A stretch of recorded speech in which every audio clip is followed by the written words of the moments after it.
और जब हमने योगाहार के 500 दिन पूर्ण कर दिए, तो तब आदरणीय सदस्यों के माध्यम से ये बात आई कि अब हम ऑफलाइन भी एक दिन सभी इकट्ठा होकर के किसी जगह पे ये उत्सव मनाएं। और हमारे जो अग्रज हैं, जो कृषक बंधु हैं, उन्होंने इटारसी, नर्मदापुरम का इटारसी का नामक स्थान चयन किया।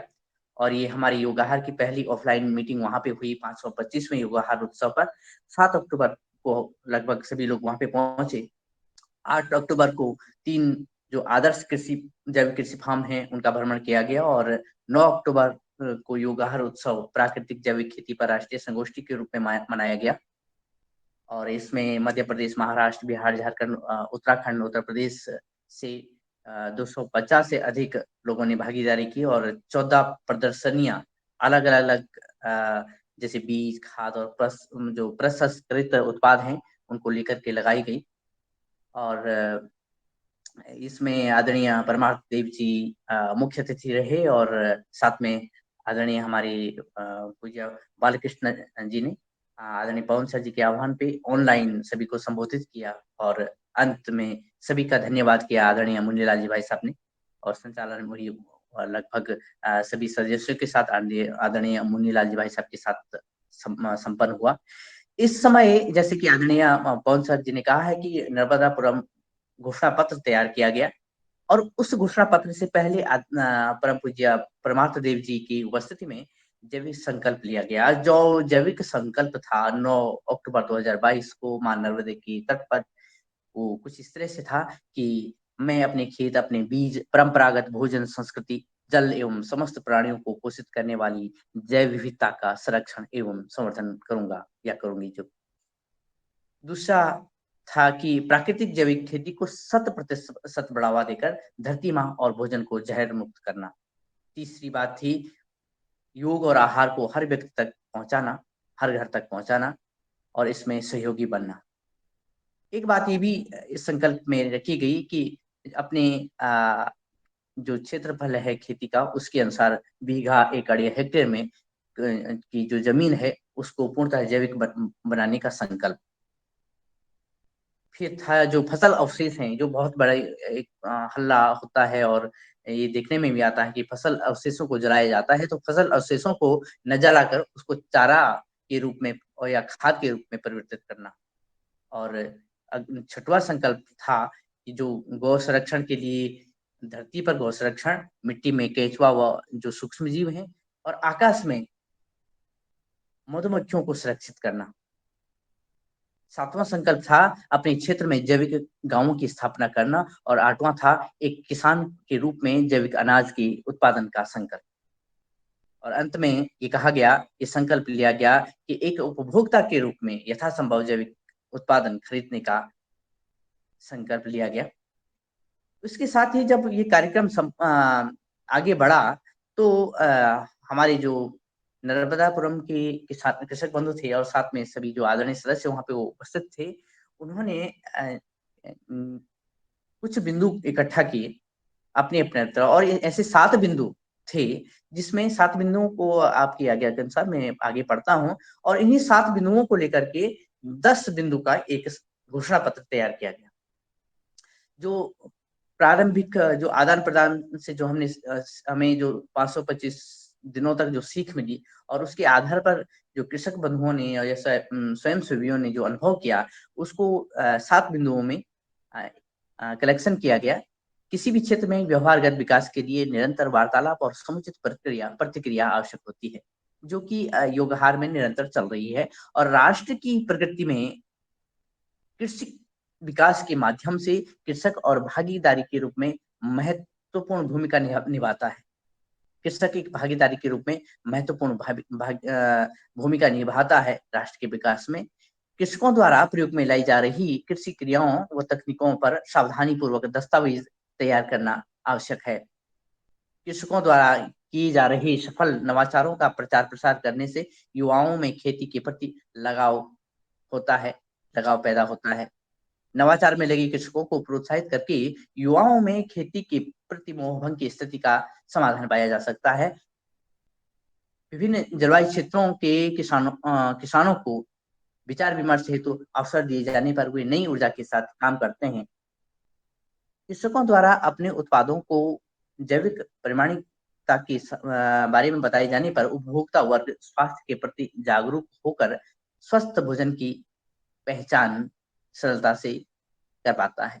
अगर देखा जाए तो 2025 से लेकर 2000 225 से ले 6 सॉरी क्षमा करेंगे 600 525 से लेकर के और 670वें दिन तक हमने ये देखा कि इन बिंदुओं को क्रमशः हमने किसी न किसी रूप में आगे बढ़ाया है। नवाचारों को जो प्रसार करने वाले युवक हैं, युवतियां हैं और जो कृषक बंधु हैं वो सामने आए हैं और साथ में जो कृषि क्रियाएं जो कृषि तकनीकी हैं उन पे कुछ दस्तावेज भी तैयार हुए हैं और ये बातें अभी चर्चा में सामने आएंगी। आदरणीय सदस्य उसमें अपनी बात रखेंगे। लेकिन इस पड़ाव का मुख्य जो 10 बिंदु हैं वो इस तरह से हैं कि जो घोषणा पत्र हुआ था नर्मदापुरम में आप सभी सदस्यों ने बनाया था कि अनुभवी और प्रमाणिक कृषकों को गांव, तहसील और जनपद स्तर पर ऐसे सहयोगी के रूप में पहचान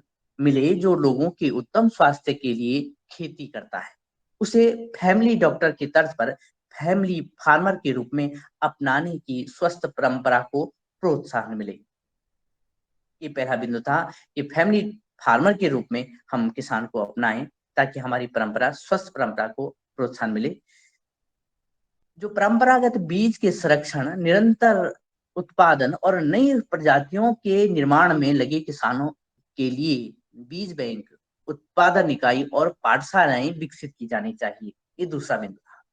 तीसरा बिंदु, मृदा स्वास्थ्य एवं फसल सुरक्षा में परंपरागत तरीकों के साथ ही नवाचार को बढ़ावा मिले। इसके लिए प्रत्येक गांव में एक खेत की प्रयोगशाला या फार्म लैब स्थापित हो जिसमें कृषकों की सहभागिता सुनिश्चित की जाए। चौथा बिंदु जो है उसके दो भाग हैं। पहला बिंदु है प्राकृतिक जैविक खेती की संपूर्ण कृषि क्रियाओं जिसमें उत्पादन है, प्रमाणीकरण है, भंडारण है और विपणन है। इसको विद्यालय और विश्वविद्यालय पाठ्यक्रम का भाग बनाया जाए। इन पाठ्यक्रमों को शिक्षण प्रशिक्षण के माध्यम से सफल बनाने के लिए जो सिद्धहस्त किसान हैं, जो सफल किसान हैं, उनका सहयोग लिया जाना चाहिए। और जो दूसरा बिंदु था वो था प्राकृतिक जैविक खेती में अनुसंधान, प्रशिक्षण और विस्तार के लिए रासायनिक खेती के समान ही स्थान दिया जाए और इस प्रक्रिया में सफल कृषकों की भागीदारी को बढ़ावा दिया जाए। पांचवा बिंदु, सफल कृषकों को ट्रेनर फार्मर बनाया जाए ताकि कृषि विकास की अंतिम पंक्ति में खड़ा कृषक भी स्वयं को देश की उन्नति में सहभागी बनने का गौरव प्राप्त कर सके। ये भी इसमें मेंशन किया गया है कि पतंजलि ऑर्गेनिक रिसर्च इंस्टीट्यूट ने भी इसी तरह से इस क्षेत्र में सफल पहल की है, इसको आगे बढ़ाने की पहल की है। छठवां बिंदु इस प्रकार था कि प्राकृतिक जैविक खेती पर जन जागरूकता अभियान को क्रियान्वित करना ताकि उपभोक्ता अपनी थाली में स्वस्थ भोजन को स्थान दे सके और कृषकों को उनकी मेहनत का वांछित लाभ मिल सके। अगला बिंदु, खेती के लिए पशुपालन एक महत्वपूर्ण कड़ी है अतः गोवंश एवं उससे प्राप्त विभिन्न उत्पादों को बढ़ावा दे रहे किसानों को प्रोत्साहित किया जाना चाहिए। रासायनिक बनाम प्राकृतिक खेती हेतु वर्तमान में चल रही योजना और सब्सिडी पर एक समीक्षा प्रस्तावित है। यह तुलनात्मक समीक्षा कृषि नीति, योजना और सब्सिडी पर समानता लाने में सहायक सिद्ध होगी।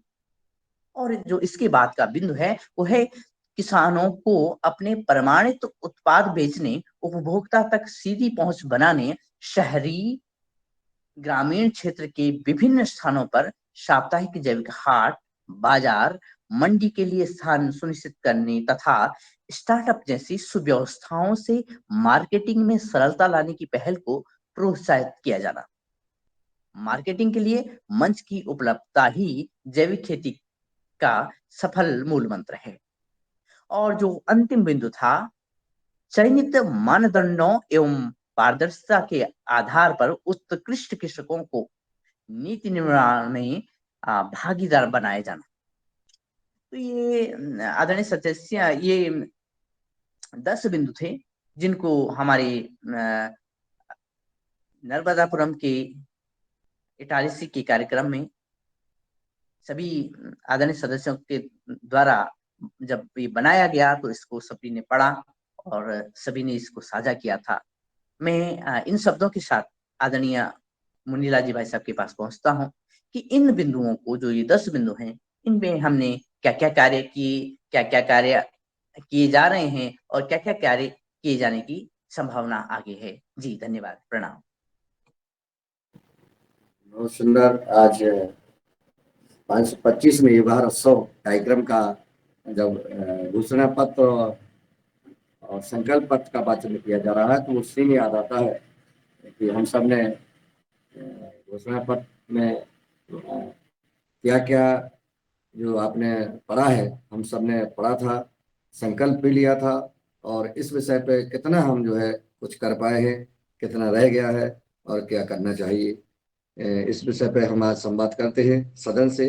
मैं सदन को प्रणाम करता हूं और एक एक करके सबको हम आमंत्रित करेंगे, या अपना हैंड रेज भी करके आप अपने मार्गदर्शन और सुझाव और इस संबंध में चर्चा कर सकते हैं। सबसे पहले मैं आज आमंत्रित कर रहा हूं आदरणीय रमेश चंद्र मेहरा जी को कि वो आए और 525 में युवा उत्सव के बाद हमारे इस प्राकृतिक जैविक खेती जन आंदोलन और इस अभियान में कितनी प्रगति हुई है, आपने क्या पाया है, क्या जाना है, और क्या आपका और आगे सुझाव है कि क्या करना चाहिए, क्या छूट गया है, इस पर आप अपना मार्गदर्शन देने का कष्ट करें। आदरणीय रमेश चंद्र मेहरा जी। जी ओम। सदन को नमन। 500 आज की हमारी योग कक्षा बहुत अच्छी रही। 525 योगाहार के उपरांत जो हमने अपना घोषणा पत्र और ये तैयार किया था संकल्प पत्र, उसके माध्यम से नर्मदापुरम में हम लोग जो है सतत सक्रिय रहे हैं अपने काम को आगे बढ़ाने के लिए। आदरणीय शरद वर्मा जी के नेतृत्व में हम लोगों ने विभिन्न प्रकार की आपस में चर्चाएं की है और आदरणीय चौहान सर को यहाँ पर बुला करके 10 किसानों को प्रशिक्षण दिया है और लैब की स्थापना करने का प्रयास किया है, जो जिसका लगभग 50% काम पूरा हो गया है। बस मात्र कुछ काम बचा है तो लैब स्टार्ट हो जाएगा। तो एक काम तो ये हुआ है कि हम लोगों ने, दूसरा ये है कि हमने स्वयं ने भी जो है जिस तरह से कि हम किस प्रकार से कीट नियंत्रण कर सकते हैं उसमें नवाचार कर रहे हैं और हमने अपने इसमें भी बताया है कि हम लोग जो है प्राकृतिक खेती की ओर बढ़ रहे हैं और 1 एकड़ में अपने रसायन मुक्त और नई फसल लगाने का प्रयास भी कर रहे हैं। हम लोग ये चाह रहे हैं कि हम आदरणीय शरद वर्मा जी के नेतृत्व में और हमारे जो नर्मदापुरम के लोग हैं, आपने कल भी देखा कि हम 10 लोग उपस्थित अपने योगाहार में रहे हैं। तो निरंतर योगाहार को भी आगे बढ़ाने का प्रयास कर रहे हैं और आपस में चर्चा भी कर रहे हैं और इसके माध्यम से लोगों के बीच जाने का प्रयास कर रहे हैं। जी ओम। जी बहुत बहुत साधुवाद आपके पुरुषार्थ को। आपने जो जैसा कि हमारे जो घोषणा पत्र में था या संकल्प में था, उस पर जो है आपने 10 फार्म लैब तैयार किए हैं, और वो महत्वपूर्ण बात यह है कि सभी किसानों ने आपस में जो है उस कार्यक्रम प्रशिक्षण का जो भी खर्च आया वो आपस में किसानों ने संग्रह किया। जैसा कि स्वैच्छिक रूप से आदरणीय पवन सर जी का ऐसा सुझाव रहता है कि अगर किसान अपनी सहभागिता दिखाएं तो उसका आनंद ही अलग आता है और वो काम सफल भी होता है। तो सभी किसानों ने आपस में धन संग्रह करके और फार्म लैब का प्रशिक्षण लिया। डॉक्टर संतोष चौहान जी का वहाँ आना हुआ और वो करने के बाद आज 50% फार्म लैब निर्माण का कार्य हो गया है। ये बड़ी खुशी की बात है। और जो कीट नियंत्रण का नया नवाचार जो आदरणीय डॉक्टर विनय कुमार जी के मार्गदर्शन में हम सबको मिला है, उससे निश्चित बदलाव आने वाला है। और एक एक एकड़ में खेती भी करने लगे हैं किसान भाई। और इस नर्मदापुरम का जो देखने को मिल रहा है रुझान, अभी हमारी शरद वर्मा जी से लगातार चर्चा हो रही है इस विषय पर। एक अपन किसानों का एक कार्यक्रम करेंगे। जो अभी 50 किसानों का तो अभी डिमांड आई है। आदरणीय शरद वर्मा जी ने कहा था, हमने कहा 15 तारीख के बाद अपन आते हैं और उन किसानों को प्रशिक्षण देते हैं, उनके साथ बैठक करते हैं। बदलाव आ रहा है। अब वो बदलाव क्या आ रहा है वो शरद वर्मा जी बताएंगे। मैं सादर आमंत्रित कर रहा हूँ उनको कि वो आए और नर्मदापुरम में क्या प्रगति हुई है इसके बारे में बताने का कष्ट करें। आदरणीय शरद वर्मा जी, मेरी आवाज आप तक पहुंच रही तो सादर आमंत्रित है। शरद वर्मा जी अभी नहीं दिख रहे हैं, चलिए बाद में ले लेते हैं।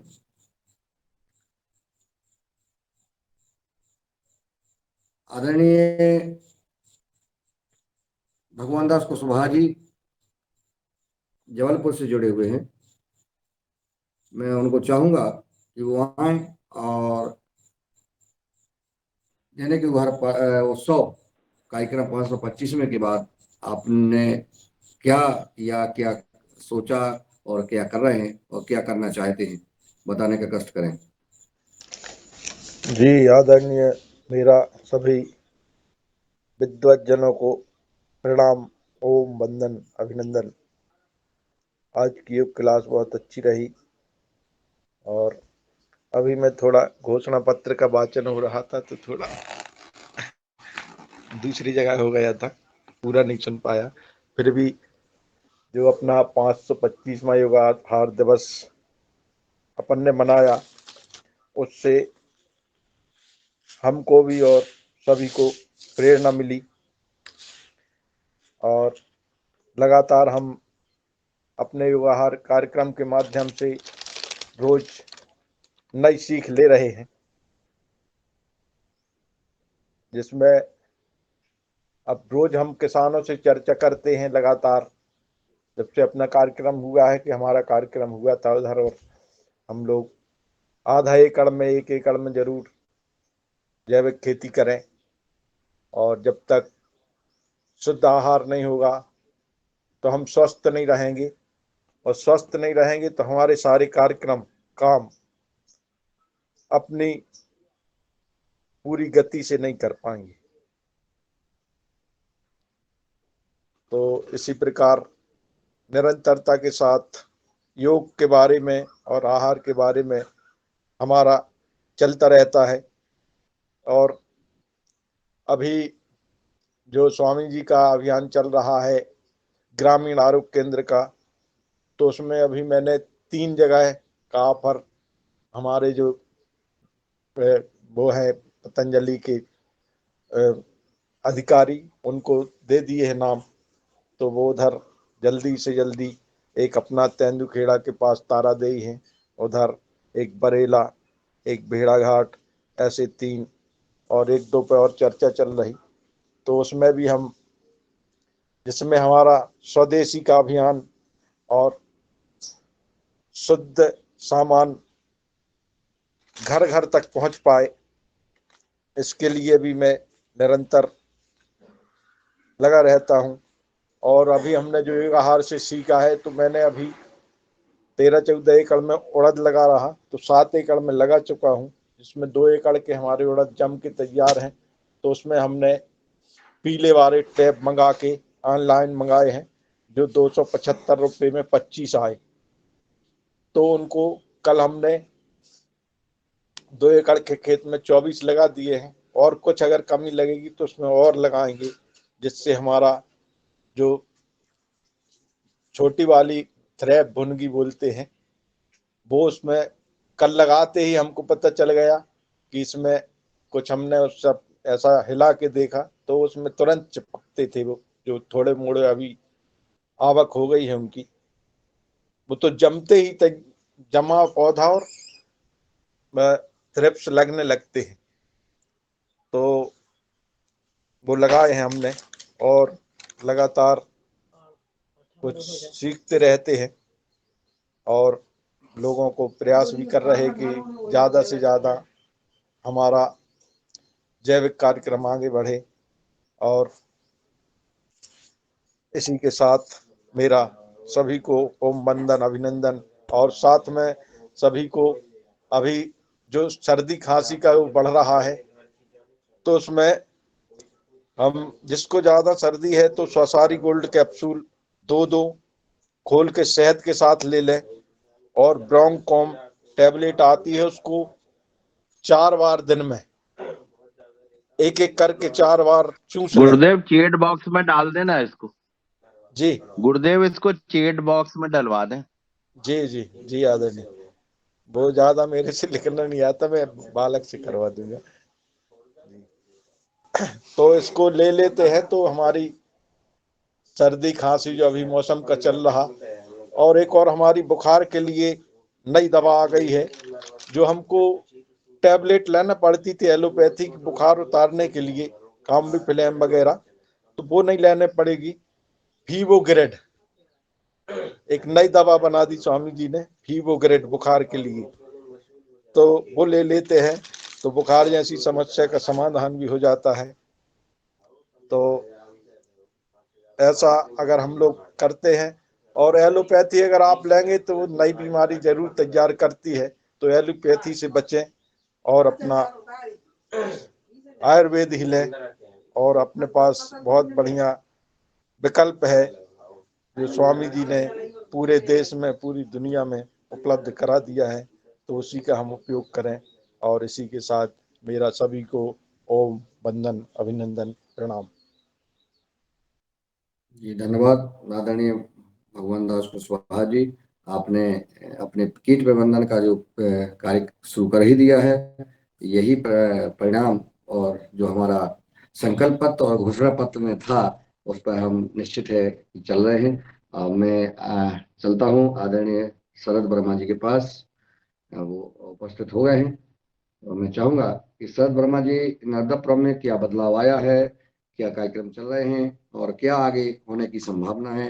525 में युगहर उत्सव के बाद वहाँ शायद हमें लगता है कि युगहर उत्सव से बदलाव जो आते हैं कि हम बार बार युगहर उत्सव मनाते हैं, तो उससे क्या बदलाव आया है, क्या दिखा है और क्या आगे देखने का आपका कार्यक्रम है, करने का कार्यक्रम है, वो बताने का कष्ट करें आदरणीय शरद वर्मा जी। साधना मदद। जी ओम, सदन को कोटि कोटि प्रणाम।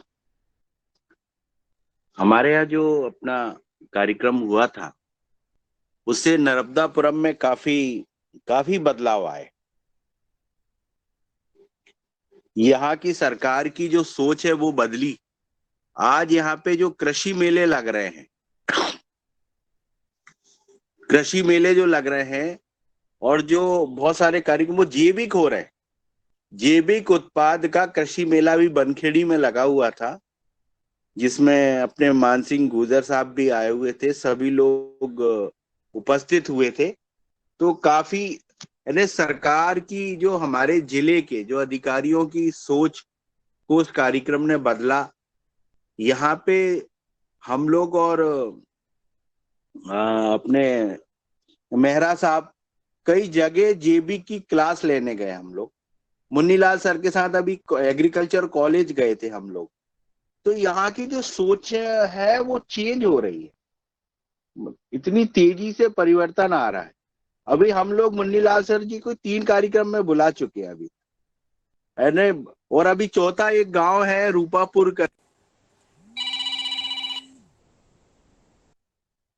करके गांव है, तो वहां पे हमने जेबी के लिए बुला रहे। मुन्नीलाल सर जी से अभी टाइम लेना बाकी है। वो गांव के लोग तैयार है कि हमारी जेबिक आप क्लास लीजिए। और हम लोग एक एक एकड़ जमीन हमारी जो है हम लोगों ने चलाया है कि अपने घर का स्वास्थ्य सुधारो और 1 एकड़ जमीन घर को दो। तो ये एक हमने चलाया है अभियान। और अभियान में हम रूपापुर गांव की शुरुआत करने जा रहे हैं, जिसमें मुन्नीलाल सर जी को आमंत्रण है। अब जिस दिन भी डिसाइड हो जाएगी डेट, तो वो डेट आ जाएगी तो हम लोग सभी लोग जाएंगे। और यहाँ की हवाओं में भी परिवर्तन हो गया, जैविक हवाएं चलने लगी, हमें ऐसा लगता है।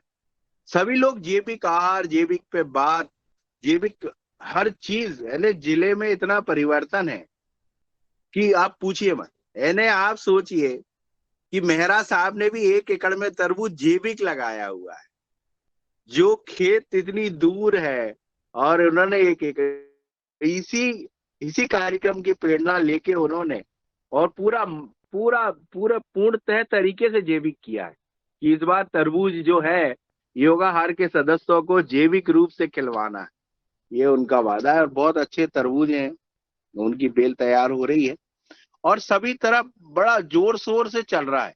पचमढ़ी में अभी कार्यक्रम हुआ, वो भी जैविक हुआ, होशंगाबाद में हुआ, वो जैविक हुआ। सारी तरफ जैविक कार्यक्रमों की चर्चाएं बहुत तेजी से चल रही है। हमारे यहाँ मशीनरी, यहाँ पे बुधनी इंस्टीट्यूट जो है वो एशिया लेवल का है, यहाँ पे मशीन टेस्टिंग सेंटर। वहां भी आप सोचिए जैविक के ऊपर था कि कैसे मशीनों, जैसे कैसे उसके मोटे दाने की जो है, कैसे लोगों को आटा का फायदा मिले, किससे क्या फायदा मिलता है, वो छोटी छोटी मशीनें लेके व्यापारी अपनी आए थे वहां पे।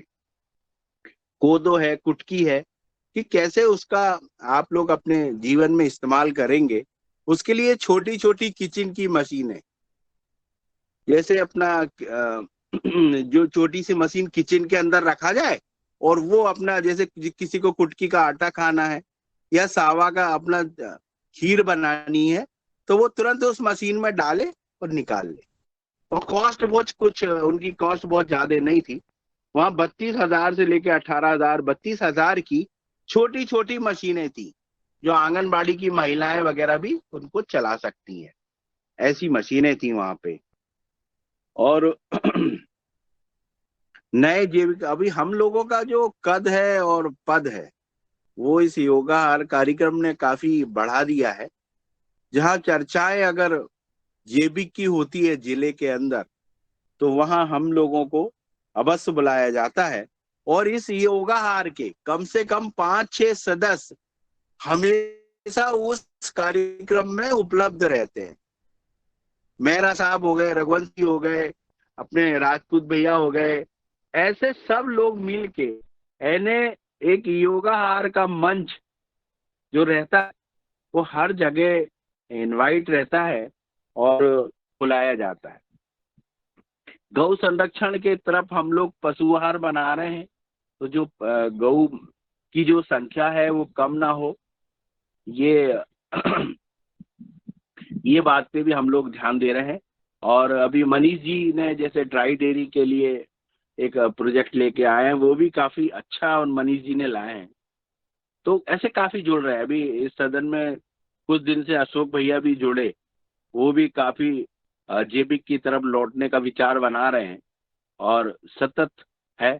हमारे यहाँ जो लैब डल रही है उसमें 12-13 लोग आगे आ रहे हैं और उन्होंने अपने पैसे भी इन्वेस्टमेंट शुरू कर दिए हैं। और बहुत जल्दी नर्मदापुरम में 12 लैब लगभग डल जाएंगी, जिसके माध्यम से हम लोग ट्राइकोडर्मा और अन्य चीजें बना पाएंगे, और जिसके फायदे अभी तक हमने ट्रेनिंग में लिया, अब हम लोग अपने गांव में खुद उस चीज को उपलब्ध कराएंगे। तो ये बड़ा भारी परिवर्तन है जो बीच बीच में हमें, जैसे दुबे सर के मार्गदर्शन मिलते हैं,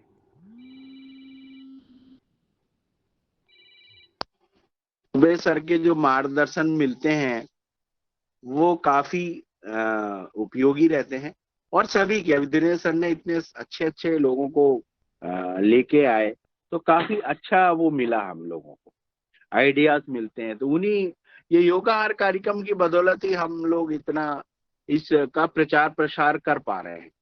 नहीं तो हम लोग प्रचार प्रसार कैसे करें? लेकिन हमारे अंदर अगर इतनी चीजें डेली डेली हम लोग जब इस चीजों से सीखते हैं, तो उसको हम हमारे गांव में, हमारे घर में और हमारे पूरे प्रदेश में इस चीज को फैलाने के लिए काफी बड़ा काम। जैसे पवन सर कहते हैं कि परमाणु बम में कितनी शक्ति होती है जो आसमान को छेद के ऊपर चला जाता है, तो वैसे ही हम लोग हैं इस योगाहार कार्यक्रम के छोटे मोटे बम हैं, जहाँ पे जाते हैं वह जैविक रूप से फूट जाते हैं और पूरी तरह उसको जैविक करने के लिए किसान को ये तो तैयार कर लेते हैं कि वो 1 एकड़ में लगा ले। ये तो वो हमारी बात मना नहीं कर पाता है, क्योंकि जब हम स्वास्थ्य की चर्चा करते हैं तो कहीं से खबर उसके अंदर से मिल जाती है कि उसको हार्ट ब्लड प्रेशर है उनके घर में या घुटनों में दर्द है। ये खबरें आम हो गई हैं, ऐसा मिलता नहीं है, और 10 घरों में पता चलता है कि वो फलाने जी को कैंसर भी है। तो ये चीजें आजकल आदमी समझने लगा है, और योगाहार के कार्यक्रम से वो जो चीज छुपी हुई थी उसको सामने लाने लगा है। अभी इसमें काफी बहुत चेंजेस हैं, इतने चेंजेस हैं कि अगर मैं गिराने लगूं तो शायद मेरे को पूरा दिन लग जाएगा कि मैं कैसे कैसे परिवर्तन हो रहे हैं यहाँ पे। तो बहुत इस सदन का कोटि कोटि बहुत धन्यवाद है कि उन्होंने हमें ऐसी दिशा दी और इस मंजिल पे ले जा रहे हैं। तो ये हमारा नर्मदापुरम जो हमें दिया गया है मनीलाल सर जी और सदन के द्वारा, तो इसे तो हम पूर्णतः हर किसान का 1 एकड़ तो जैविक करा के छोड़ेंगे, ये हमने पीड़ा उठा रखा है, और 1 एकड़ जैविक करा देंगे और एक गाय का पालने का वो संकल्प लोगों को पूरा कराएंगे। और बस मैं इस सदन से इतना ही कहना चाहता हूँ कि ऐसे ही हमें मार्गदर्शन सभी लोगों के मिलते रहें, क्योंकि हर यहाँ पे जो है वो पारस से कम नहीं है, जो सदस्य है, जो साइंटिस्ट है, जो वैज्ञानिक है, जो किसान है, और इतने अच्छे अच्छे लोग आते हैं जिन्होंने माननीय प्रधानमंत्री जी से अवार्ड लिया, भारत सरकार के बहुत सारे अवार्डी लोग आते हैं यहाँ पे। तो काफी खूबियां, काफी तरीके मिलते हैं। चाय तो सभी बनाते हैं, लेकिन हर आदमी की चाय बनाने का तरीका अलग होता है और हर चाय का स्वाद अलग होता है। वैसे ही इस योगाहार कार्यक्रम की चाय जो है वो प्रतिदिन एक अलग स्वाद देती है, जो दिव्य चाय बन जाती है। तो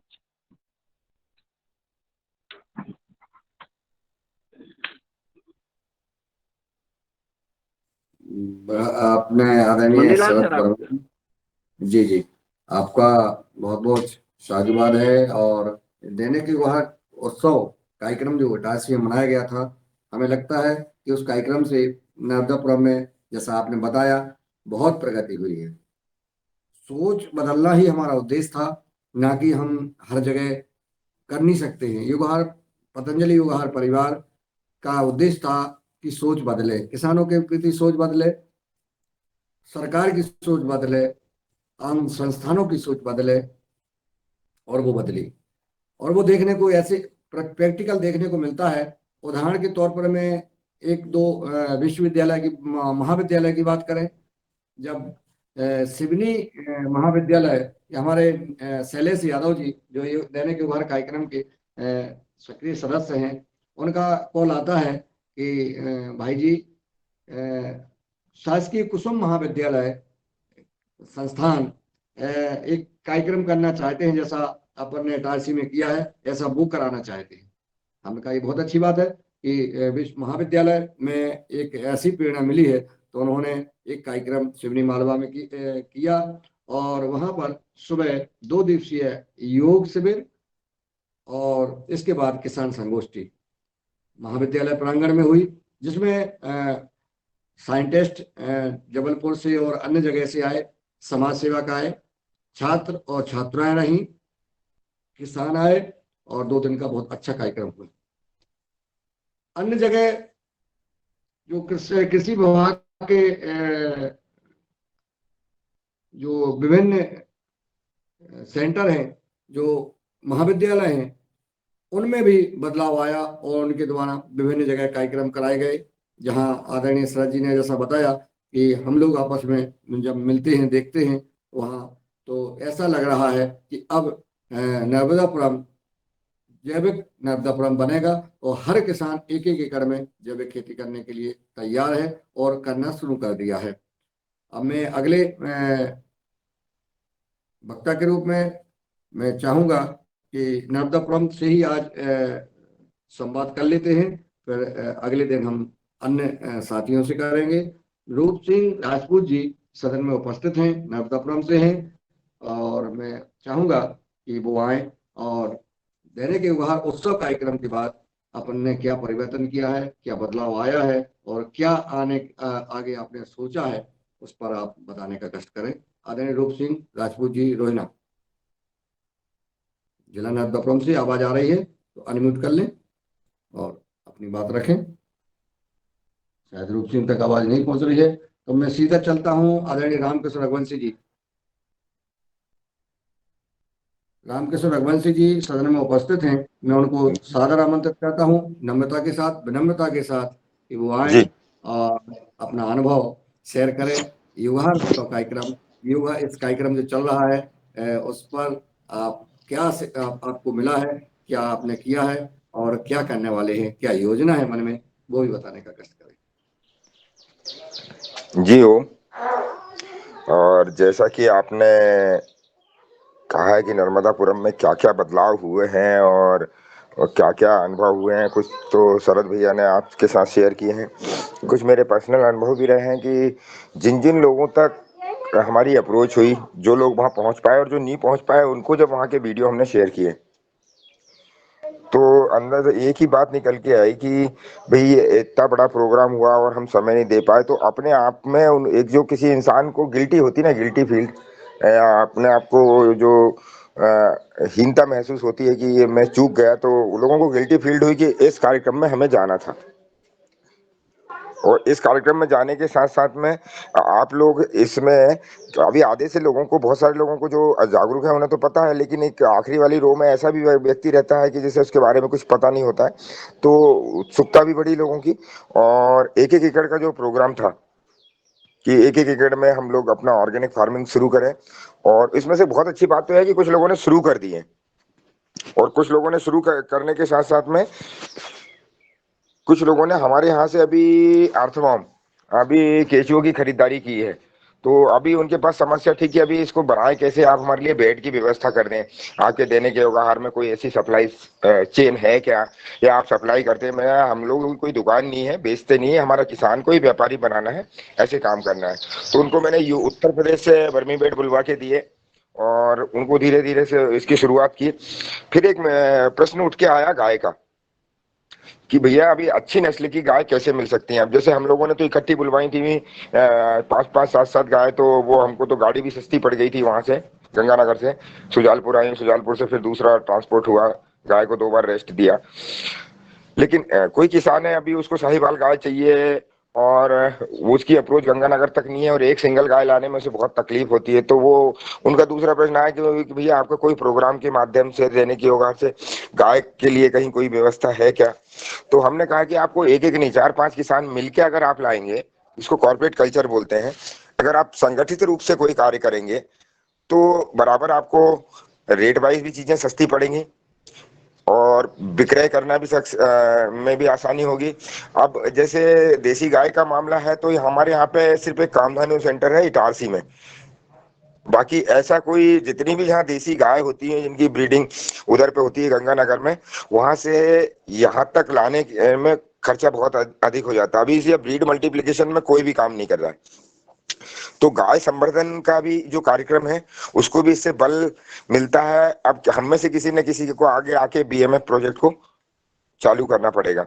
उससे ये होगा कि देसी गायों की संख्या बढ़ेगी, और जो गायें आज रोड पे घूम रही हैं उसमें हमारे परम सम्माननीय, परम आदरणीय डीआईजी साहब श्री जगत सिंह जी राजपूत होशंगाबाद, वो जुड़े हैं। तो उन्होंने भी, शरद भैया भी बैठे थे, हम भी बैठे थे, उन्होंने एक ही बात बोली कि जो गाय आज रोड पे घूम रही है इसमें से छोटी नस्ल की गाय है, जो अपनी देसी गाय है, उनको एक अच्छी नस्ल से क्रॉस करा के और उसका गाय की जो नस्ल बदलने का, गाय के नस्ल सुधार कार्यक्रम है, वो भी हम चालू करें, ताकि ये धीरे धीरे जो ये हमारी गौ माता भटक रही है उसको भी एक स्थान मिले। इस विषय में शरद भैया भी काफी चिंतित रहते हैं, और वो एक सेवा तो कर ही रहे हैं कि उसके पशु आहार का निर्माण कर रहे हैं, जिससे कि काफी हद तक भूसा की समस्या भी सॉल्व हो गई, प्रोटीन की भी सॉल्व हो गई, मिनरल भी है, क्योंकि उनकी मक्का जो कटती है वो दूध के स्टेज पे कटती है, और 7 रुपए किलो में वो उपलब्ध करा रहे हैं, अपने आप में अतुलनीय है। 7 रुपए किलो में आज आप जान रहे हैं कि क्या मिल सकता है। जिसमें कि दूध दाने भी मिल रहे हैं गौ माता को। ये तो इन चीजों का जब हमने प्रचार प्रसार हुआ तो उससे क्या हुआ कि गांव में अभी पहले मुझसे नहीं पूछते थे, लेकिन अभी कहते हैं कि अभी वो आपका वो फाला फार्मूला बताओ, अब हम भी शुरू करते हैं। तो ये सकारात्मक बदलाव की एक पहल है और इससे हम लगभग आधी यात्रा कर चुके हैं। अब थोड़ा सा आखिरी अंतिम छोर है जिसमें स्टार्टअप लेके लोगों को और उन्हें प्रॉपर गाइड करके, जो लोग हमारे साथ काम कर रहे हैं वो तो ठीक है, अभी जो लोगों के मन में अंदर कई लोग ऐसे होते हैं ना कि जाऊं या ना जाऊं, जाऊं या ना जाऊं, उसमें लगे रहते हैं कि अब शुरू करूं। तो उन्हें, बहुत लोगों को अभी स्टार्टअप पता नहीं कि ऑर्गेनिक फार्मिंग शुरू कैसे करना है, क्योंकि वो सोशल मीडिया से दूर है, प्रशिक्षण से दूर है। तो कई बार हम ऐसे प्रशिक्षण आयोजित करते हैं तो उसमें भी मैं, जब कॉलेज के बच्चे मेरे यहाँ इंटर्नशिप के लिए आते हैं तो मैं परमिट कर देता हूँ कि आप लोग भी आइए, ट्रेनिंग में बैठिए। तो दैनिक योग हार से एक तो ये है कि हम लोगों की पॉपुलैरिटी बढ़ी है। अभी हम लोग 50, 100, 200 लोगों तक सीमित थे, अभी हमको 500 से अधिक लोग जानते हैं, बराबर फोन आते हैं। कल ही मेरे पास बाबई से फोन आया था कॉलेज से कि सर हम एक राष्ट्रीय लेवल का वेबिनार करना चाहते हैं और आपके 5 मास्टर ट्रेनर जो लेक्चर दे सके, ऑर्गेनिक फार्मिंग को समझा सके, वो आप हमें उपलब्ध कराएं। तो मैंने उनको, मैं अभी, आप सभी को पता है, मैंने ग्रुप में भी शेयर किया था, मैं हैदराबाद गया था, राजमुंदरी, जहाँ पर हमने 100 वैरायटी के जो ऐसे पौधे हैं जो विलुप्त हो गए थे, या बहुत सारे पौधे ऐसे हैं जो एक्सोटिक फ्रूट में आते हैं, उनकी हम बुकिंग करके आए। अब दोबारा मुझे फिर 4-5 एक हफ्ते बाद फिर दोबारा राजमुंदरी जाना है। तो वहां पर भी जब हमने बात की कि हमारा ऐसा फार्म है, हम लोग ऑर्गेनिक करते हैं, तो वो हमसे ये बोले वहां पे कि भैया आप सैंपल लेके जरूर आइएगा। 5 स्टार होटल में हमने अचार की पोटी, हम वहाँ रुके थे, तो उसमें वहाँ उनके खाने की क्वालिटी देखी, और जब मिलेट्स के बारे में हमने उनसे चर्चा की, हमारे यहाँ की ग्रेन के बारे में चर्चा की, वहाँ चावल राइस ज्यादा मिलता है, रोटी महंगी है, तो गेहूं के बारे में चर्चा की। तो बहुत सारी ऐसी चीजें हैं कि इस प्रोग्राम के माध्यम से कहीं ना कहीं एक बिगुल बज उठा है, और उस सभी में अब जैसे इसको ये कह लें कि अब गोवर्धन पर्वत तो उठ रहा है, सबको बस एक एक उंगली लगानी है, और वो उंगली लगाने का काम हमारे सभी सिपाहियों ने, हमारे मास्टर ट्रेनर लोग कर रहे हैं। और आदरणीय मुन्नीलाल यादव सर का जितना धन्यवाद कहें उतना ही कम है। उन्होंने बहुत संजीदगी से हमारे जो भी हम बात बोलते हैं उनको लिया है और हमारा हर जगह सहयोग किया है। इसलिए मैं सदन से यही चाहूंगा कि सब लोग, जो ऑर्गेनिक का ये बिगुल बज उठा है, और इसको जो हम लोग जहाँ पर ले जाना चाहते हैं, हर एक किसान के घर में स्वच्छ अनाज वो खुद के लिए पैदा कर ले, एक एकड़ का जो मिशन है हमारा, उसकी ओर चल पड़े हैं। और निश्चित ही अगले, जब हमारी दूसरी एनिवर्सरी आएगी, जब तक हम एक अच्छे मुकाम पर होंगे। जी जी ओम। बहुत बहुत साधुवाद आदरणीय रामकृष्ण रघुवंशी जी। जब याद आते हैं और आप दिखा रहे हैं, अपना जी देख रहे हैं, चूंकि बहुत बढ़िया। चीकू नहीं गुरुदेव, ये ये स्ट्रॉबेरी है, हमने घर में 100 पौधे ऐसे लगा लिए, तो उसमें हम रोज ताजी ताजी आधा किलो पाव भर ऐसी रोज निकल रही है इसमें से। तो रोज हम डेली बच्चों को है ना ये स्ट्रॉबेरी बहुत खिला बढ़िया। रहे हैं। एक अभी पिछले विगत 15-20 दिन से खत्म नहीं हुई। ये स्ट्रॉबेरी आपके आंगन में लगी है? हाँ जी, आंगन में रखे ना, मैंने 100 पौधे ला के लगा लिए थे, तो अच्छी फ्रूटिंग आ रही है, बढ़िया। ये देखिए ना, बहुत सुंदर।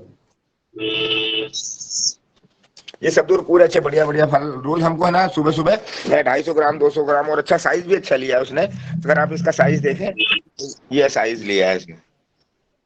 बहुत बढ़िया जी, तो हम रोज सुबह नाश्ता हो जाता है। तो अगर हम, आप बताइए, इसमें मुश्किल से 3 फीट ऐसा है और 5 फीट ऐसा है, इतनी जगह ली, 15 स्क्वायर फीट में रखा हुआ है। तो इतने में छोटी छोटी ऐसी बगिया तैयार कर लें आप, और घर में भी बहुत सारा काम किया जा सकता है। तो यहाँ से हमारा केला, अभी हमारे घर वर्ष भर अब खत्म नहीं होता है, भैया को भी पता है। हमने केले के कुल के 500 पौधे लगाए थे, तो घर में हमेशा पका हुआ केला 40 किलो 30 किलो रखा रहता है। हमारे काउंटर से भी बिक जाता है, गांव में ही हमारी छोटी सी एक शॉप है, दुकान है, तो उसी से हमारा ट्रेड भी हो जाता है। और लोग खाते हुए कहते हैं आपके केले का स्वाद जो है वो शहद जैसा है। और वो जो पहले होता था ना कहावत की, वो केला जो आप खाते हैं तो बोले भैया वो छीट का केला होना चाहिए, छीट वाला मतलब जिसमें ब्लैक स्पॉट रहे। तो हमारे केले भी इसी में पक जाते हैं। अब ये हमारा इस तरीके से अगर आप देखेंगे तो ये हमारे पास केले भी पके हुए हमेशा विद्यमान रहते हैं। मतलब वर्ष भर हमारे घर पास एक फल जो है केला खत्म नहीं होगा, अमरूद के सीजन पे अमरूद आ जाएगा, आम के सीजन पे आम आ जाएगा। तो ये जो फाइबर कंटेंट, वो गवर्नमेंट भी बोल रही है कि जितना ज्यादा आप फाइबर लेंगे उतना ज्यादा बीमारियों से दूर रहेंगे, तो वो मिशन भी हमारा पूरा हो रहा है। वो लोग अब ये फॉलोअर्स होते हैं कि बहुत सारे लोग, तो उन्होंने कहा कि पहले करे कौन, अब हमने करना शुरू कर दिया है। तो अभी सब लोग ये बोलने लगे हैं कि ठीक है अभी अब हमें भी पौधे उपलब्ध कराओ। तो वो देखा देखी होती है किसान में भी, जैसे बगल वाले खेत में यूरिया डाला या उसने नाइट्रोजन डाली या उसने वर्मी कंपोस्ट डाला, तो वो देखा देखी फार्मर बहुत करता है। तो हमें कुछ पहल करेंगे तो उसके पीछे भी बहुत सारी चीजें सुधर जाएंगी। तो ये मंच के माध्यम से बहुत बड़ा हमें सहयोग मिला है, और आगे भी सहयोग की सभी लोगों की अपेक्षा रहेगी। जी ओम। आदरणीय कुलदीप बुनियाल जी का कुछ सवाल है, कुछ संवाद करना चाहते हैं, तो मैं उत्तराखंड से सादर आमंत्रित कर रहा हूँ आदरणीय कुलदीप बुनियाल जी को, वो आए और संवाद करने का कष्ट करें। आदरणीय कुलदीप बुनियाल जी अनम्यूट कर लें आप, अभी म्यूट है।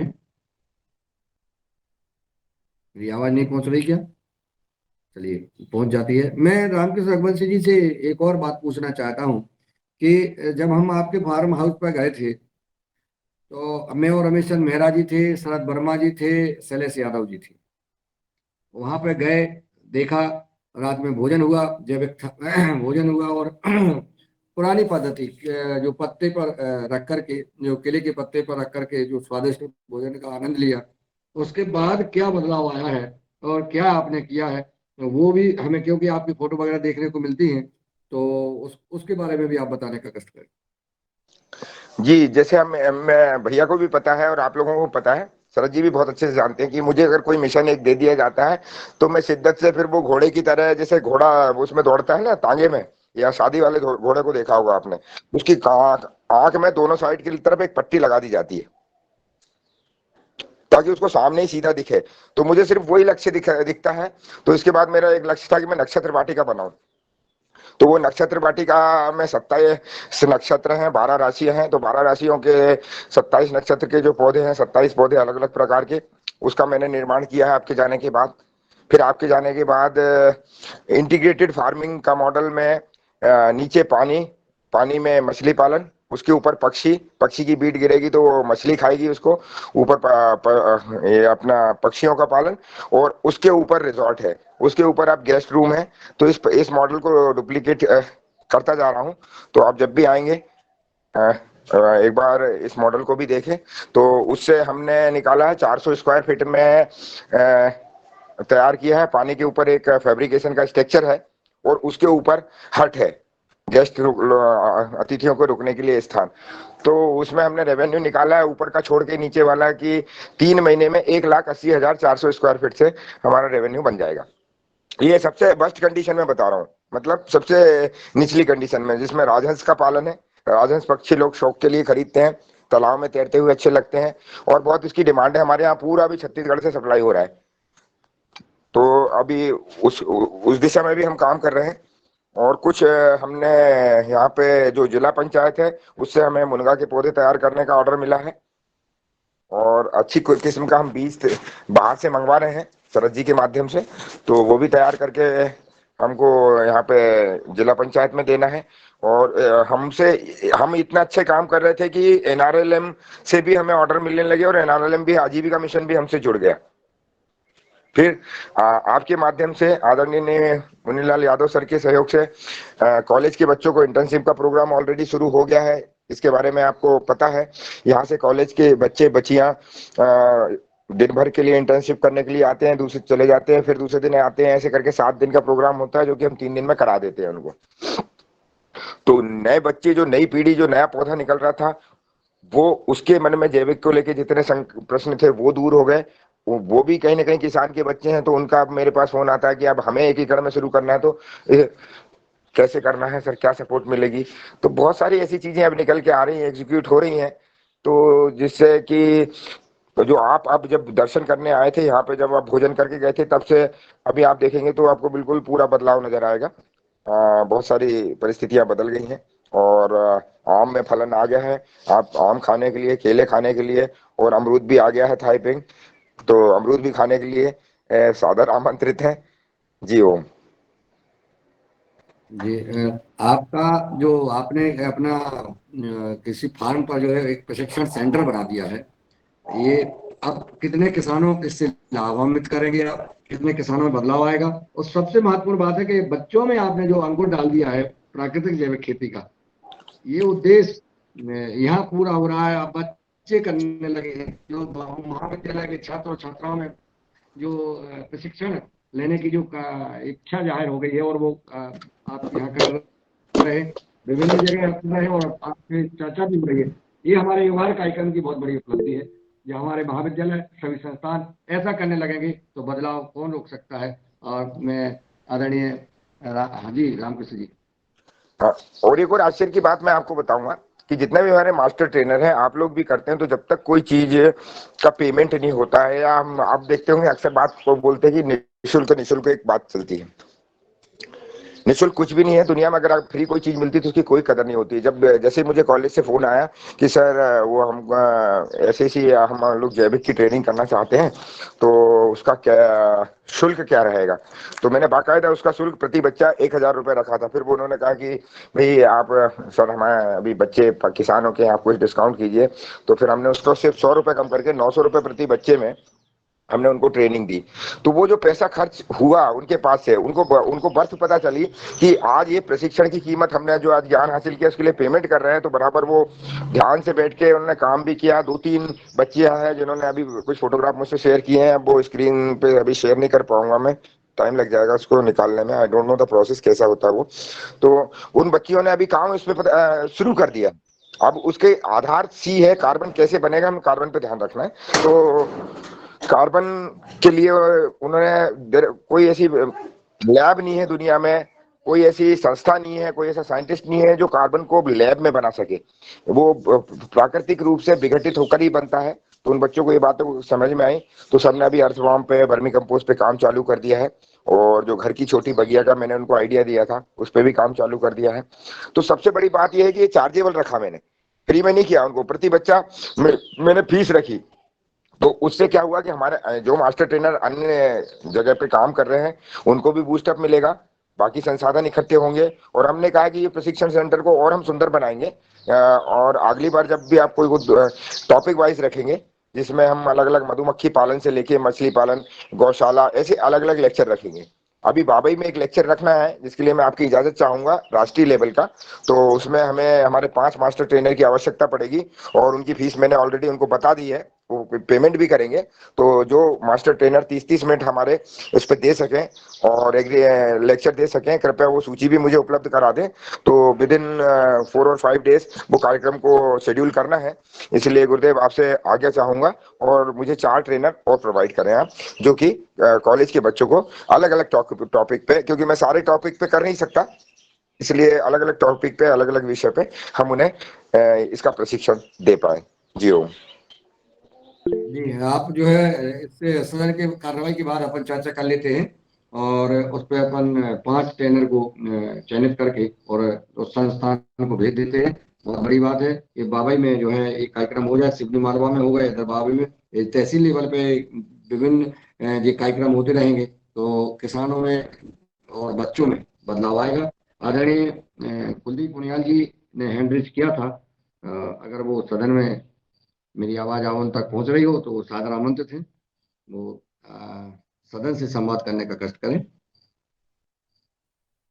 शायद कुलदीप पुनियाल जी तक आवाज नहीं पहुंच रही है। अन्य हमारे कोई भाई बहन राधानी रामकृष्ण रघुवंशी जी से संवाद करना चाहते हैं, या शरद वर्मा जी से संवाद करना चाहते हैं, जो भगवान दास कुशवाहा जी ने बोला, किसी भी विषय पर, या अपनी तरफ से कोई संवाद योगा देने के उभर कार्यक्रम उत्सव या इसके लिए अगर कोई भी अपनी बात रखना चाहता है तो हैंड रीच कर लें कृपया।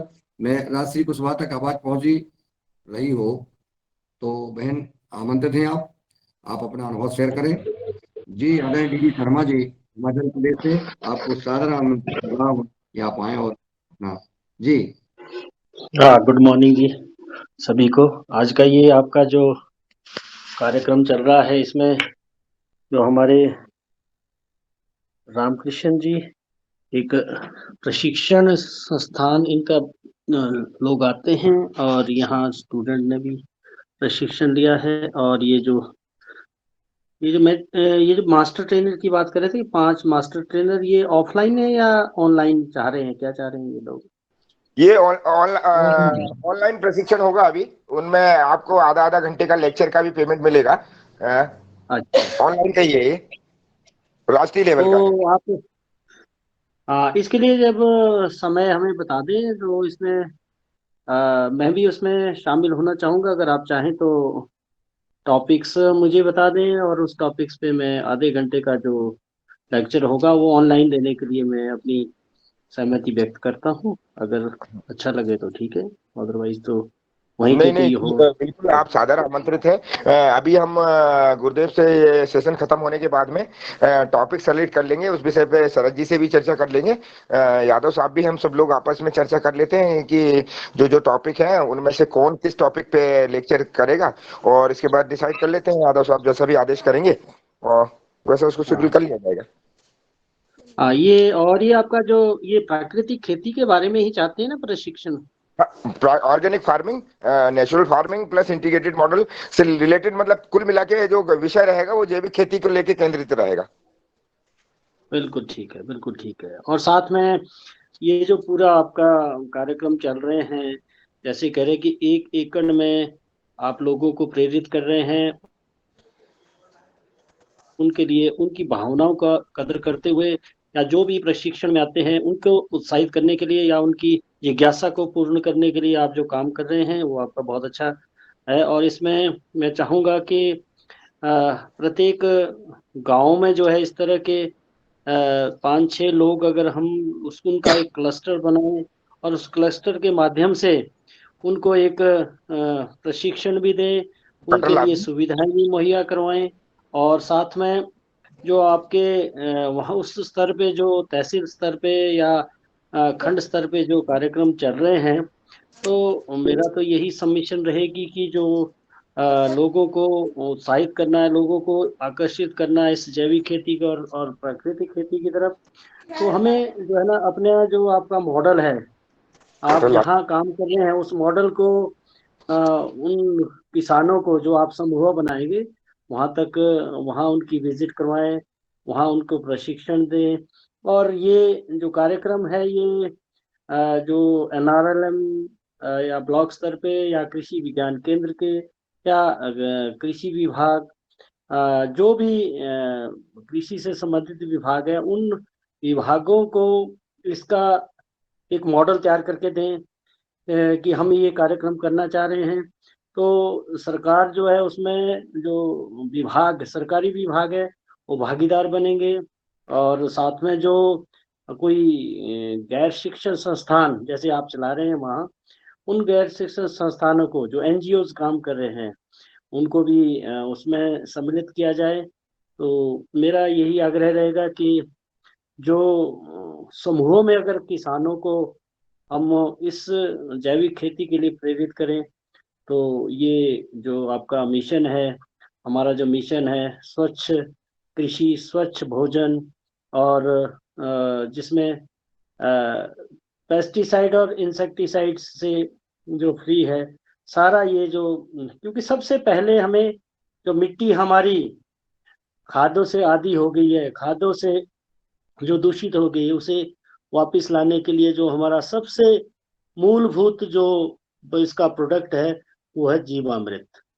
जीवामृत से ही अगर इस भूमि को हम उपजाऊ बनाएंगे, उसको इंसेक्टिसाइड पेस्टिसाइड और फर्टिलाइजर से मुक्त कराएंगे, तो वो स्वयं ही जब भूमि इस तरह की हमें मिल जाएगी, तो उसमें आपके जो फंगस है, बैक्टीरिया है, वायरस है, या अन्य कीड़ों का जो प्रकोप है, वो जो फसल हम उगा रहे हैं उस फसल में स्वयं ही उसको सहने की ताकत मिल जाएगी।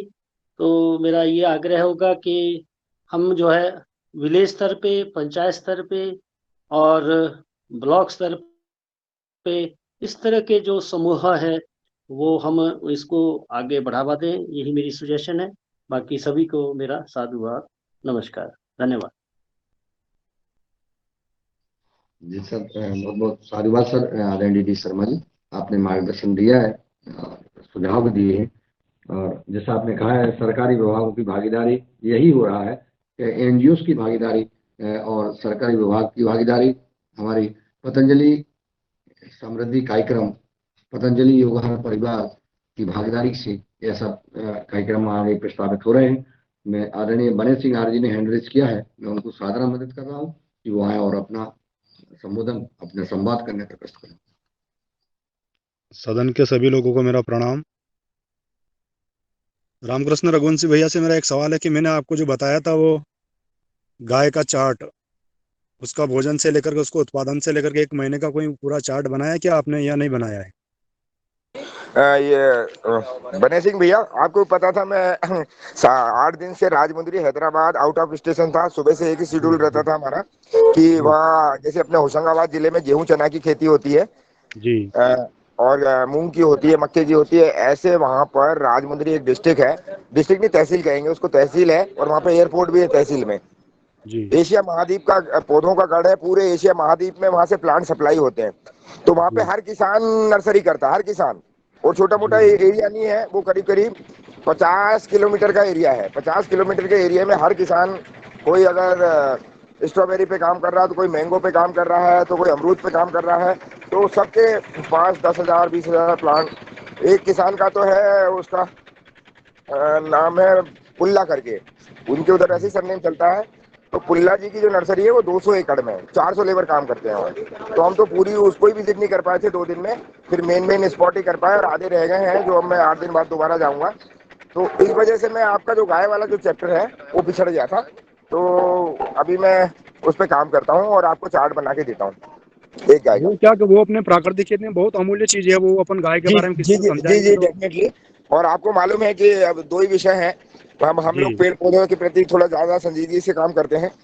जी जी जी हमारी देखो, होली मैंने नहीं मनाई, नवरात्रि जी मैंने नहीं मना पाया, दिवाली भी मैं नहीं मना पाया परिवार के साथ। उस समय मैं जंगलों में ही पौधों के साथ ही रहा। तो वो हमारी तो नर्सरी होली जो भी लेने वही है, गए थे आप, दिवाली भी वही है, नवरात्रि भी पेड़ वही है। मिल सकता है क्या चंदन के पौधे? जी चंदन के पौधे। देखिए, चंदन के पौधे 2 प्रकार के हैं। अभी वहाँ जो लाल चंदन है ये तो बगैर उसके हो जाएगा आपके, लेकिन अगर अभी दूसरा मलयागिरी चंदन की है उसकी बात करेंगे तो उसको पैरासाइट प्लांट लगता है एक, वो जी एक एक पौधे, उसके साथ एक पौधा और लगाना पड़ता है जब वो ग्रो होता है। तो आपको कौन सा चंदन लगाना है पहले ये स्पष्ट करना होगा। जी जी जी जी। प्रभारी महोदय से मेरा एक सवाल था कि जैसे अपने साथ में कोई कांग्रेस के विचारधारा के लोग आ रहे हैं तो उनको साथ दे सकते हैं क्या आप? देखिए, कोई दिक्कत नहीं। कांग्रेस और बीजेपी और आम आदमी पार्टी और ये सब तो विनय सिंह जी अपनी जगह पे हैं, और हम सबसे पहले किसान हैं। मेरे साथ बहुत सारे कांग्रेसी भाई भी जुड़े हुए हैं, बीजेपी वाले भी जुड़े हुए हैं, लेकिन हमारी जब उनसे बातचीत होती है तो ओम से शुरू होती है। जी जब फोन लगाते हैं तो सबसे पहले हम हेलो हाय नहीं करते हैं। अब हमने धीरे धीरे कोशिश कर रहे हैं, पूरी आदत बदल डाली है कि हम पहला जी जी शब्द स्टार्ट करें ओम से। जी जी। और फिर यह होता है, दुनिया में 2 ही चीजें हैं बने सिंह भैया, या तो किसी के हो जाओ या किसी को अपना बना लो। तो वो आपका कहना, जी मेरा विचार सुनिए तो सही थोड़ा सा। मेरा क्या आपका कहना ठीक है, अभी आने वाले क्या है कि जैसे चुनाव आ रहे हैं हाँ, बिल्कुल तो बिल्कुल बहुत सही सारे बात, नेता बिल्कुल सही अपन को बोलते हैं। फॉलो करने की कोशिश कर रहे हैं, तो अपन चाहें कि कांग्रेस का लोगों का समर्थन करे या ना करे, यूं कहने का मतलब था मेरा, और कुछ भी नहीं। अच्छा, देखिए ये 8 महीने बाद बड़ा चुनाव आपने आने बड़ा वाले बड़ा हैं और वो नेता भी बड़ा से। नहीं, जवाब तो आपको भी पता है, लेकिन बड़ा पेचीदा प्रश्न पूछा है आपने, इसलिए मैं जी सदन में बड़े प्रबुद्ध लोग और मेरे सीनियर लोग बैठे हैं, जी। तो मैं चाहूंगा कि इसका जवाब वो दें। जी ओम। क्योंकि आज अपन उसकी सपोर्ट कर रहे हैं, कल से अपने ऊपर आफत हो जाए, ऐसा ना करें अपन, अभी से कदम नहीं उठाए उसके साथ क्या करें, ये पूछना चाहता हूँ मैं। आदरणीय बड़े सिंह जी, अभी के लिए कोई चर्चा नहीं है सदन में कि अपन को किसका सपोर्ट करना है, क्या करना है। ये चीजें जी अपन को तो अपना काम, अपना अभियान है जो प्राकृतिक जैविक खेती का है, वो किसी के जी खेत में कर सकते, चाहे वो कांग्रेस का हो चाहे किसी, अपन को पार्टी से क्या लेना देना, अपन को तो किसान से मतलब है। किसान किसी जी पार्टी का, किसी परिवार का हो सकता है, और अगर वो अपने पास जैविक खेती, प्राकृतिक खेती करने के लिए तैयार है, अपने जो प्रकल्प है उसको शामिल कर सकते, कोई दिक्कत नहीं। पार्टी की बात थोड़ी अपन को करना है, पार्टी की बात एक दूसरे मंच में होती है, ये अपना राजनीतिक मंच नहीं है। अपन को तो अपना जी काम अगर वो कर रहा है तो हाँ, उसको, जैसा आपका कहना है कि वो कांग्रेस का व्यक्ति है, हम क्या उसको इस कार्यक्रम में शामिल कर सकते, कोई दिक्कत नहीं। लेकिन वो कांग्रेस वो और आपका भाजपा में कहना बातें ठीक नहीं है, पर करना है। जैसे अभी आपका कहना ठीक है भाई। जैसे अभी मान लो उसका साथ में डाटा तैयार हो गया तो कल से अपन को बोलेगा कि नहीं आप हमारे साथ में प्रचार करिए ये करिए, तो कल हम अपन को भी मजबूर कर सकता है ना वो। नहीं तो प्रचार क्यों करें? प्रचार प्रचार की कोई बात थोड़ी हुई कि आप हमारे लिए वो प्रचार करें। ये आपकी स्वतंत्रता का है, आप स्वतंत्र हैं, आपको जो करना है वो करें। ये ऐसे व्यक्तियों को कि अगर हमने योगाहार कार्यक्रम में उनको लाए तो वो कहेंगे कि हमारा प्रचार करें, ऐसी कोई बात नहीं। जी जी। इस प्रकार की बातों से अपन को कोई लेना देना नहीं है। जो अपना काम है वो अपना काम है, प्राकृतिक जैविक खेती को जन आंदोलन बनाना, इसका प्रचार प्रसार करना। वो किसी भी घर में कर सकते हैं, किसी भी किसान के पास कर सकते हैं, कोई भी किसान को अपने इसमें सहभागी बना सकते हैं, बसाते कि किसान के हैसियत से। जी जी जी धन्यवाद। आदरणीय रघुवीर सिंह रावत जी वरिष्ठ वैज्ञानिक हैं, उपस्थित हैं, और मैं चाहूंगा कि उनका मार्गदर्शन प्राप्त हो। जी ओम सदन को मेरा प्रणाम। वो रामकरण जी भैया जी, वहाँ से मैं वो एक कटिंग लाया था उसकी अंजीर की, तो एक दो कटिंग लाया था और दोनों सक्सेस हुई हैं। और मैं ये जानना चाह रहा था ये कितने साल में जैसे अभी उसमें 8-10 पत्ते आ गए हैं, और कब ये इसका क्या है, मतलब 1 साल या 2 साल लगते हैं इसको फल तक पहुंचने में? और दूसरा मेरा एक क्वेश्चन था, ये मुंदरी मुंदरी आपने बोला कि वहाँ आप थे, तो क्या यहाँ मतलब जो फलदार पौधे हैं उनकी मतलब क्वालिटी सीडलिंग मिलती है? मेरे ख्याल से ये क्या यहाँ मतलब अगर हम विश्वास करें तो यहाँ क्या क्वालिटी सीडलिंग बनती है कि जो वैरायटी रिकमेंडेड है और जो अच्छा उत्पादन देती हैं? और अगर थोड़ा सा मुझे थोड़ा सा केले के बारे में जानकारी चाहिए थी कि जो ये केले में जो बेस्ट वैरायटी कौन है, और इसका एकड़ का क्या इकोनॉमिक्स है, तो मैं ये जानना चाह रहा था क्योंकि वो केले पे भी काम कर रहे हैं। जी रघुवीर भैया, आपने बहुत अच्छा प्रश्न किया। जैसे मैं वहां पे पहुंचा था तो वहां पे क्या है कि जैसे आप लोगों के कॉर्पोरेट के ऑफिस होते हैं, इस प्रकार से खेत के अंदर हर एक किसान का अपना छोटा छोटा, ये किसी का बड़ा है किसी का छोटा है, ऑफिस बने हुए हैं। जब हमने उनको प्रोडक्ट की लिस्ट दी, जब हमने फलदार पौधों का जब उनसे लिया, तो सबसे पहले उन्होंने हमसे पूछा कि आप किस क्षेत्र से हैं, आप किस क्षेत्र में निवास कर रहे हैं और कहाँ पे आपकी फार्मिंग है और क्या कर उद्देश्य पूछा। इसके बाद उनके पास क्या है, हॉर्टिकल्चर स्पेशलिस्ट की टीम है। हॉर्टिकल्चर स्पेशलिस्ट की टीम के साथ साथ में वो रिकमेंड करती है कि उन्होंने पूछा हमसे दूसरा प्रश्न कि आपके यहाँ तापमान क्या रहता है, टेम्परेचर पूछा। और तीसरी चीज उन्होंने हमसे पूछी कि आपकी सॉइल का स्ट्रक्चर क्या है, ब्लैक कॉटन है, दोमट है, या कैसी सॉइल है, वाटर होल्डिंग कैपेसिटी कितनी है। कुछ जानकारी लेने के बाद फिर हम जब उनके साथ विजिट करने गए, हमने उनसे पूछा तो फिर वो बोले हमसे ये पौधा आपके यहाँ सर्वाइव नहीं करेगा, ये वैरायटी की जगह डॉर्फ वैरायटी T*T लीजिए, TDS करके होती है वो, जैसे पानी में TDS होता है तो वो TDS ही बोलते हैं उधर, तो T*D वाली लीजिए। टॉल, T*D का मतलब होता है टॉल प्लस डॉर्फ, दोनों को मिला के एक बीच की वैरायटी उन्होंने बनाई जो ठंडी को भी सहन कर सकती है, गर्मी को भी सहन कर सकती है। तो उस हॉर्टिकल्चर की टीम के साथ में मैंने पूरा विजिट किया, माननीय मेहरा साहब भी हमारे साथ थे। तो वहां पर ऐसा नहीं है कि वो पौधे बेचने के लिए बैठे हैं, उसके साथ साथ में वो कंसल्टेंसी सर्विसेज और रिकमेंडेशन भी करते हैं। और उनका बहुत अच्छा सेटअप लगा मुझे देखने के, बड़े व्यवस्थित ढंग से उन्होंने सारा करके रखा है। तो हमारे लिए जो तो हमारे ये वातावरण में जी।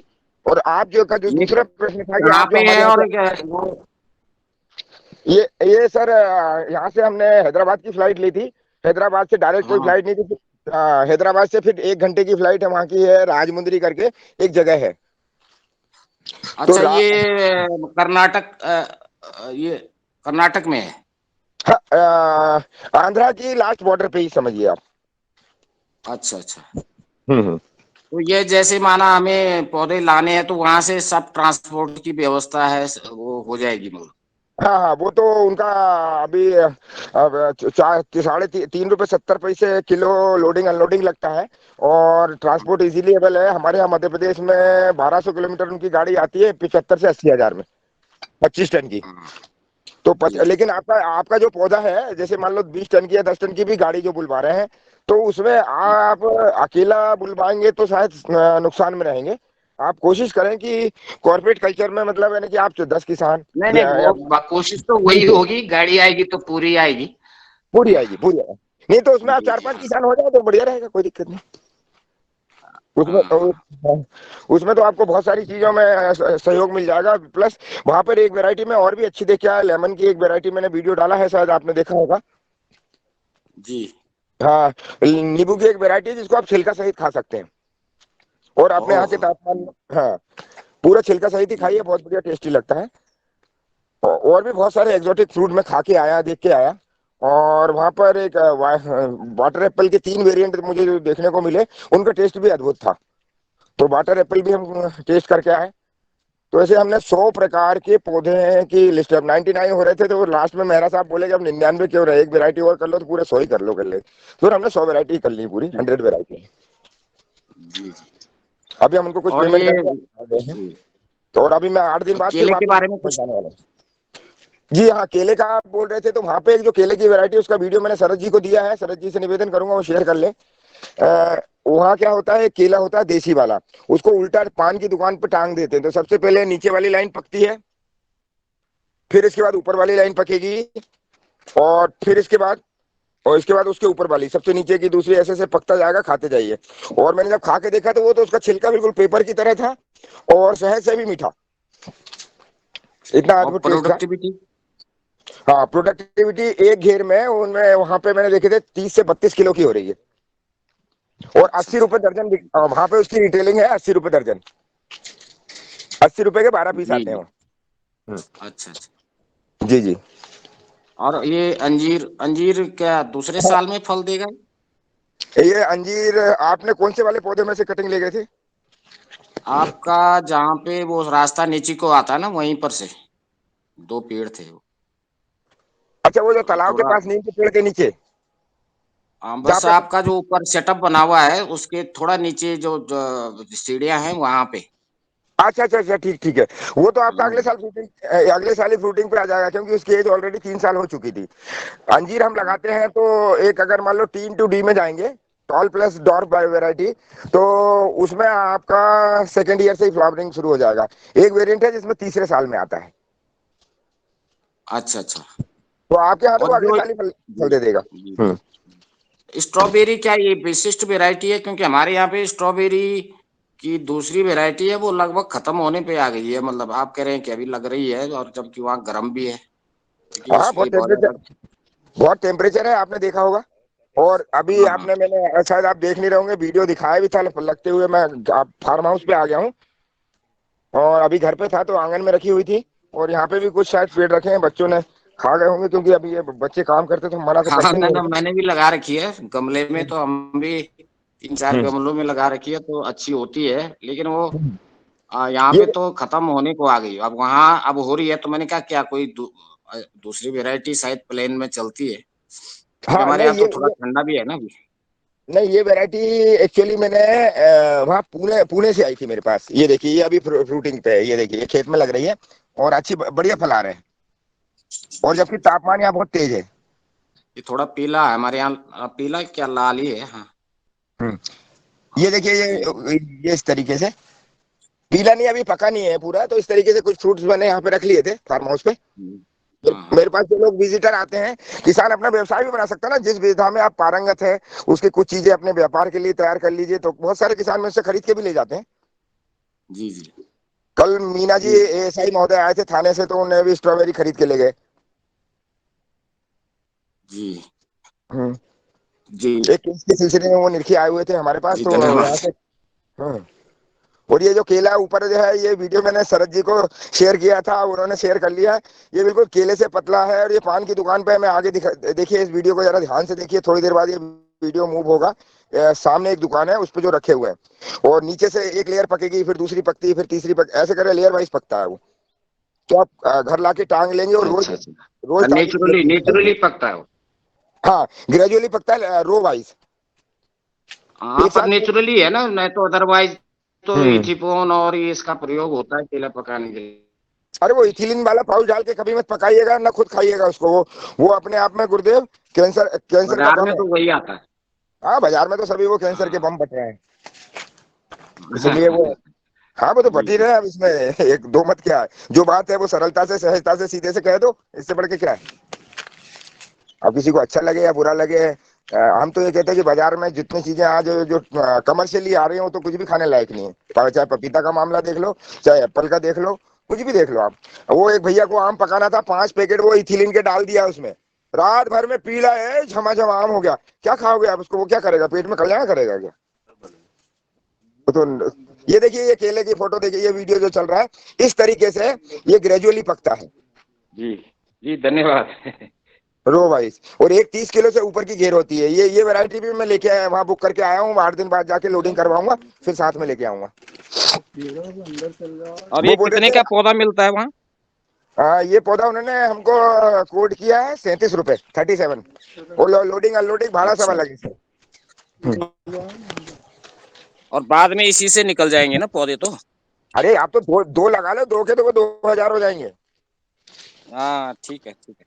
और अभी अपन किसान है, अपन मल्टीप्लिकेशन करना जानते हैं। और नहीं तो उसकी एक विधि भी बता दूंगा, बहुत सरल है। उसके कंद को डिवाइड करना और कैसे रखना और कैसे क्या होना है, तो बहुत जल्दी जितने चाहोगे उतने पीस बना लो उसमें से आप, 1 साल 1.5 साल बाद। जी। फिर ये स्वीट लेमन भी था, वहां पे मैंने स्वीट लेमन का बेल्ट दिखाया।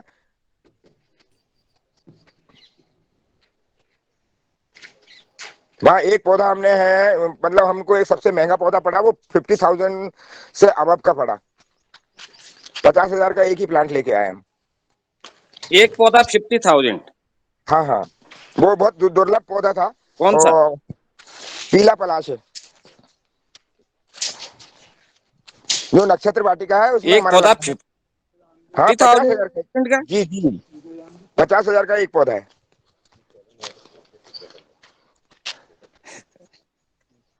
50 बाई 50 के अच्छा। बैग में था। उसके साथ 5 कुंटल मिट्टी थी और उसकी हाइट है 20 फीट।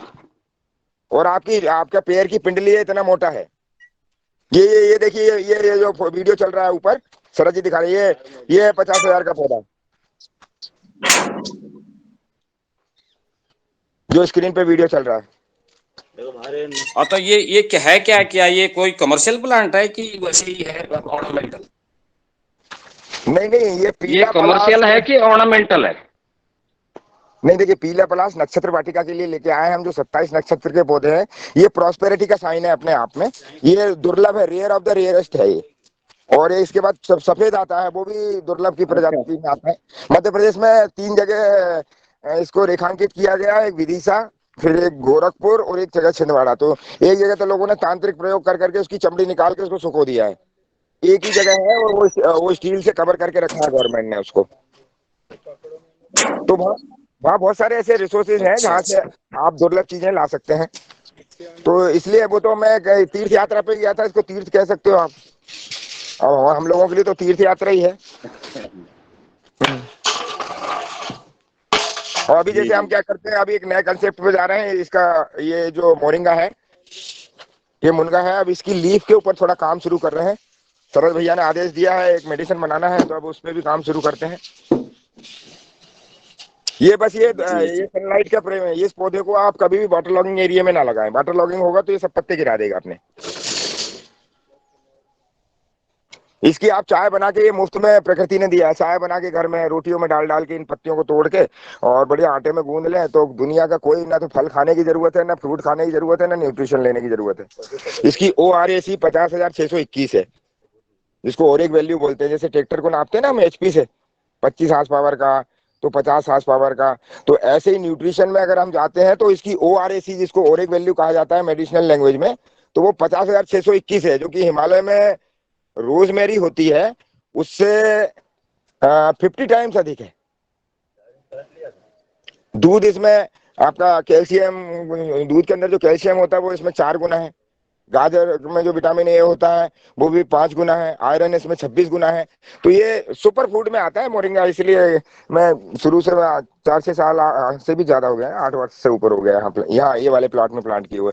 उधर 12 साल हो गया, उधर पीछे। तो काफी समय से हम इस पे काम कर रहे हैं। ये बहुत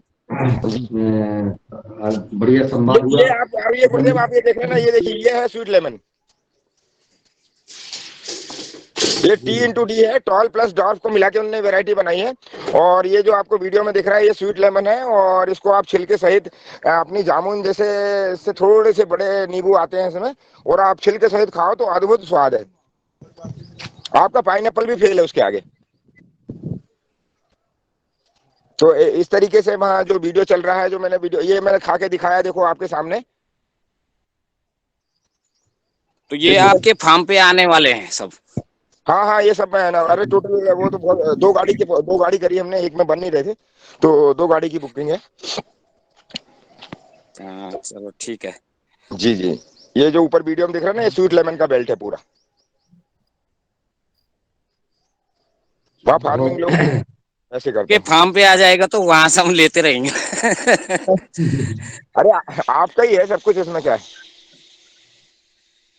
क्योंकि हैदराबाद तो बहुत दूर है, राजमुंदरी। अरे बहुत और दूर है आप भाई, कोशिश करें कि सभी वेराइटी आ ही जाए कम से कम, बाकी तो मल्टीप्लाई तो आप जानते ही हैं। हाँ हाँ, फिर बाकी घोड़ा भाग करना तो अपने को आता है।